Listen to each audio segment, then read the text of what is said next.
Hello students, आज हम इस वीडियो में चर्चा करेंगे क्लासिफिकेशन ऑफ राग वर्गीकरण। राग वर्गीकरण के बारे में आप क्या जानते हैं, विस्तार से लिखिए। किस प्रकार से प्राचीन काल, मध्य काल और आधुनिक काल में किस प्रकार से रागों का क्लासिफिकेशन किया गया है, वर्गीकरण किया गया है, बंटवारा किया गया है, किस प्रकार से। तो इस टॉपिक में हम चर्चा रागों का वर्गीकरण, क्लासिफिकेशन किस प्रकार से किया गया है। सबसे पहले राग वर्गीकरण में हम लिखेंगे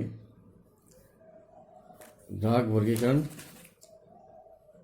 संगीत के क्रमिक विकास के साथ और समय के परिवर्तन अनुसार संगीत का जो रूप रहा है उसका अध्ययन भट्ट द्वारा लिखित नाट्य शास्त्र संगीत का प्रमाणिक ग्रंथ मिलता है।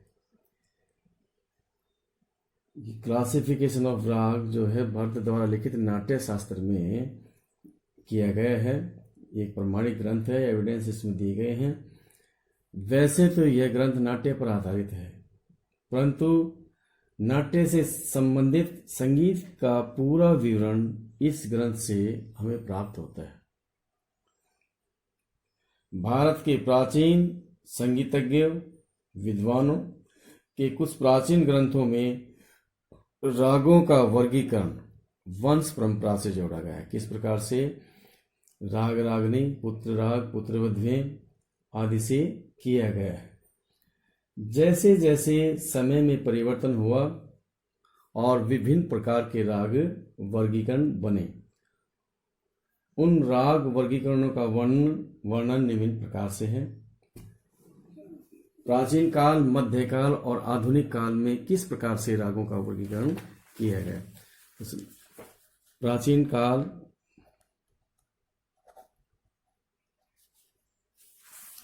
मध्यकाल और आधुनिक काल।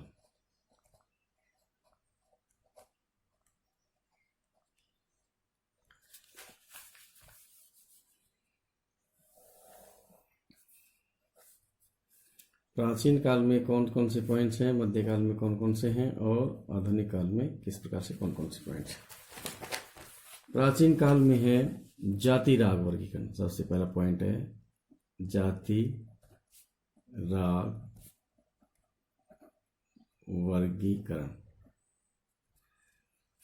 सेकेंड पॉइंट है प्राचीन काल में ही ग्राम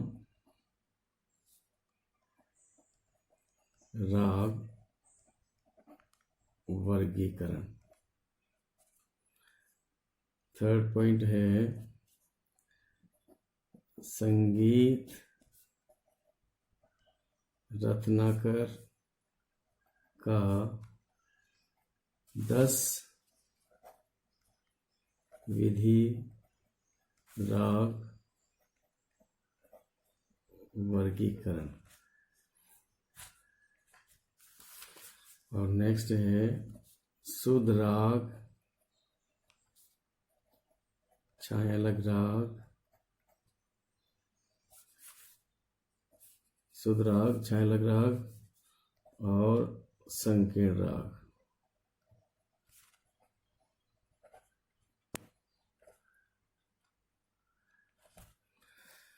आज इस वीडियो में हम जाति राग वर्गीकरण, ग्राम राग वर्गीकरण, संगीत रत्नाकर का 10 विधि राग वर्गीकरण, शुद्ध राग, छायालग राग और संकीर्ण राग का ही वर्णन करेंगे। नेक्स्ट वीडियो में मध्यकाल में कौन कौन से राग वर्गीकरण किस प्रकार से और आधुनिक काल में किस प्रकार, नेक्स्ट वीडियो में हम चर्चा करेंगे। तो आज जाति राग वर्गीकरण। जाति राग वर्गीकरण, सबसे पहला पॉइंट है जाति राग वर्गीकरण। जाति क्या है? भरत के समय में जाति गायन प्रचार में था। भरत कौन सा ग्रंथ है? नाट्यशास्त्र ग्रंथ। भरत के समय में जाति गायन प्रचार में था और जातियां एक प्रकार की धुनों की तालबद्ध रचनाएं थी, ताल सहित गाई बजाई जाती थी। भरत जाति की व्याख्या में लिखते हैं कि स्वर और वर्णों से युक्त रचना को जाति कहते हैं। जिस प्रकार से आधुनिक समय में आधुनिक राग गायन का प्रचलन है, ठीक उसी प्रकार प्राचीन काल में जाति गायन प्रचार में था।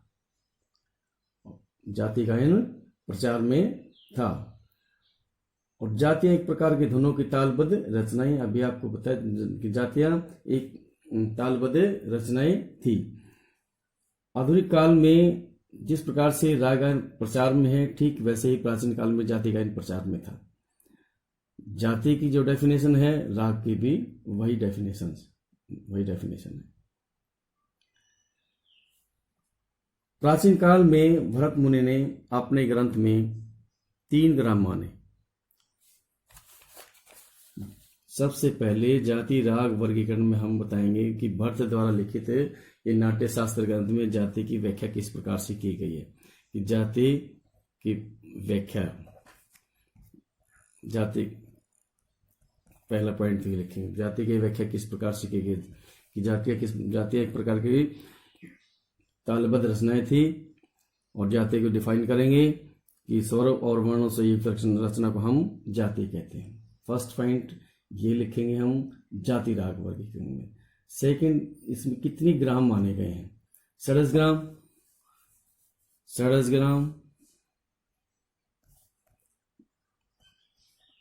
मध्यम ग्राम, षडज ग्राम, मध्यम ग्राम और गांधार ग्राम, ये 3 ग्राम माने। गांधार ग्राम का प्राचीन काल में ही लोप हो चुका था। गांधार ग्राम प्राचीन काल में ही समाप्त हो चुका था। किसी भी ग्रंथ में इसकी कोई स्पष्ट व्याख्या नहीं दी गई है। षडज ग्राम से 7 और मध्यम ग्राम से 11। षडज ग्राम से 7 और मध्यम ग्राम से 11, कुल 18 जातियों का वर्णन भरत ने अपने नाट्य शास्त्र ग्रंथ में 18 जातियों का वर्णन किया है। तो सबसे पहले हमने जाति राग वर्गीकरण के पॉइंट में क्या लिखा कि जाति की व्याख्या, कि जाति क्या है। स्वर और वर्ण से युक्त रचना को हम जाति कहते हैं। आधुनिक काल में जिस प्रकार से राग गायन प्रचार में, ठीक वैसे ही प्राचीन काल में जाति गायन प्रचार में था, ये लिखेंगे। उसके बाद कितने ग्राम माने गए हैं? षडज ग्राम, मध्यम ग्राम और गांधार ग्राम, 3 ग्राम माने गए हैं। गांधार ग्राम का प्राचीन काल में लोप हो चुका था, समाप्त हो चुका था और षडज ग्राम और मध्यम ग्राम से कुल 18 जातियां माने गई हैं। और भरत ने अपने नाट्य शास्त्र ग्रंथ में 18 जातियों का ही उल्लेख वर्णन किया है। तो ये था जाति राग वर्गीकरण। नेक्स्ट पॉइंट है जाति राग वर्गीकरण के बाद ग्राम राग वर्गीकरण। ग्राम राग वर्गीकरण, राग शब्द का स्पष्ट वर्गीकरण। जो राग शब्द है इसका स्पष्ट वर्गीकरण हमें सबसे पहले मतंग, ये राइटर का नाम है, मतंग द्वारा लिखित या मतंगकृत बृहदेशी ग्रंथ, बृहदेशी ग्रंथ में मिलता है। मतंग द्वारा लिखित बृहदेशी ग्रंथ में इसका वर्णन मिलता है। उन्होंने राग वर्गीकरण के लिए, रागों का जो क्लासिफिकेशन किया उसके लिए उन्होंने ग्राम राग शब्द का प्रयोग किया। ग्राम राग शब्द का प्रयोग किया। ग्राम राग शब्द का प्रयोग किया। राग भी जाति के समान सुंदर रचनाएं थी। उन्होंने भरत द्वारा लिखित 18 जातियों में से, भरत द्वारा लिखित 18 जातियों में से 30 ग्राम 30 ग्राम रागों की उत्पत्ति मानी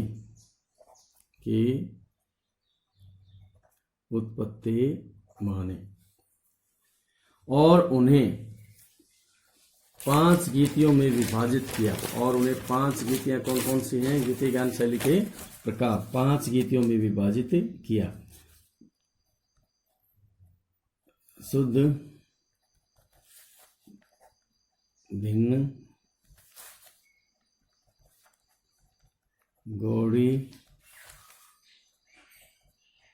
बेसरा और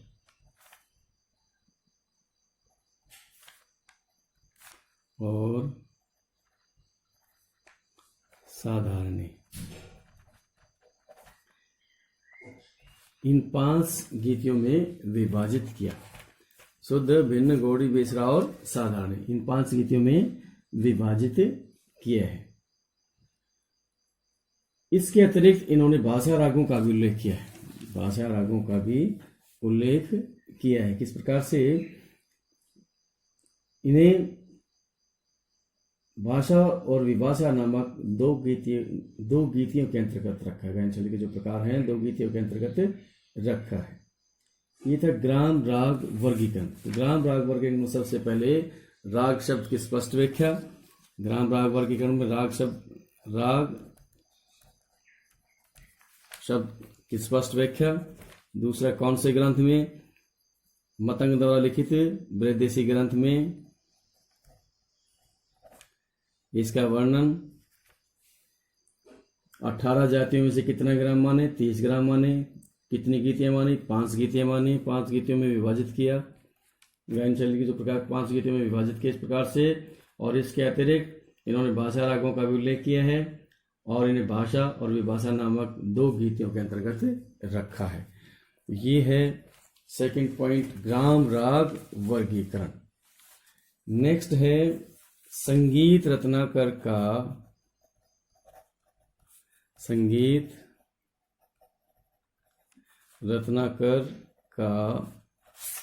10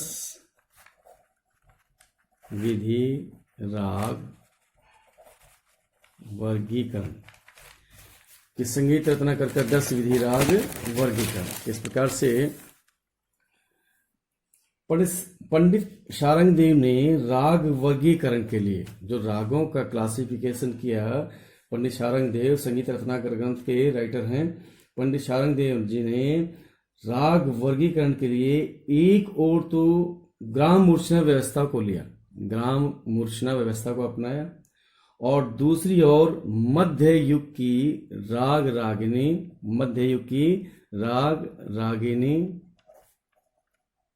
पद्धति, मध्य युग की राग रागिनी पद्धति परंपरा को अपनाया। इन्होंने ग्राम और देसी राग वर्गीकरण के अंतर्गत ग्राम राग और देसी राग वर्गीकरण के अंतर्गत ये 10 प्रकार माने इस प्रकार से: ग्राम राग, राग, उपराग, भाषा, विभाषा, अंतर्भाषा, रागांक, भाषांक, किर्यांक और उपांग। फिर दोबारा देख लीजिए: ग्राम राग, राग, उपराग, भाषा, विभाषा,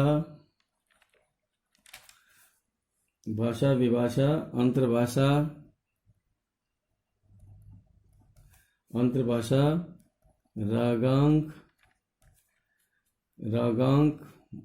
भाषांक, किर्यांक और उपांग। इन 10 प्रकारों का वर्णन किया है। इन्होंने राग विवेक अध्याय के पहले प्रकरण में पहले अध्याय में 264 रागों का वर्णन किया है। 264 रागों का इस प्रकार से वर्णन किया है, और पहले प्रकरण में मार्गी रागों और दूसरे प्रकरण में देसी रागों का उल्लेख किया है, और इन 264 रागों का इस प्रकार से वर्णन किया है। ये था संगीत रत्नाकर का 10 विधि राग वर्गीकरण।